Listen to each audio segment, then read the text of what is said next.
আমার আপার বান্ধবী আইছে, গাজর নুডলস করবো। আলু কুচি নুডলস সিদ্ধ করা হচ্ছে মাটির চুলায়।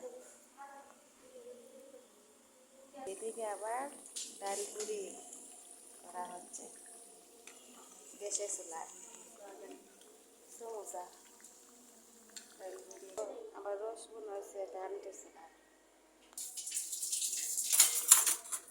নুডলস দেওয়া নটর মুটি কলিজা দেয়া, মুরগের কলিজা দেয়া নুডলস তৈরি হবে। ধনিয়া পাতা, কাঁচামরিচ একটু পরে দেওয়া হবে। মেহমান নামাজে গেছে, সব কিছু রেডি করা হচ্ছে। ওইদিকে আবার মেহমানের বৃষ্টি আনছেন। আমরা সব কিছু রেডি করা হচ্ছে, এখন আমরা খাওয়া শুরু করব।